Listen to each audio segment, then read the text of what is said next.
नवरात्रीनिमित्त सुरू असलेल्या ह्या काव्ययज्ञात आजची कविता आहे 7वी. नवरात्रीच्या औचित्याने सुरू असलेल्या ह्या काव्ययज्ञामध्ये आजची समिधा आहे अशा एका कवितेची, जी लिहिली आहे एका पुरुष कवीने. पण स्त्रियांचं मन स्त्रियांपेक्षाही छान शब्दांकित करणं ही त्याची खूबी आहे.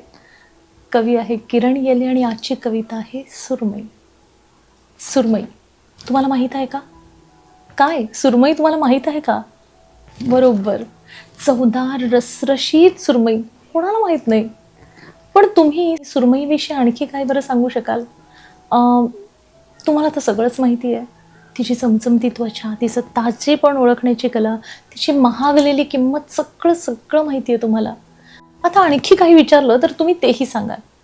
तिला काय केलं म्हणजे ती जास्त चवदार होते, किंवा तिला पार्टीत एखाद्या सर्व करताना कसं सजवावं ते, किंवा तिला खाण्यापूर्वी कसं मुरवत ठेवावं ते, हे सगळंच माहिती असेल ना तुम्हाला. पण माफ करा, तुम्हाला सुरमईविषयी सगळं माहीत असलं असं तुम्हाला वाटत असलं तर ते साफ चूक आहे. तुम्हाला सुरमईचं समुद्रातलं सळसळणं माहीत नाही. तुम्हाला सुरमईला काय आवडतं हे माहीत नाही.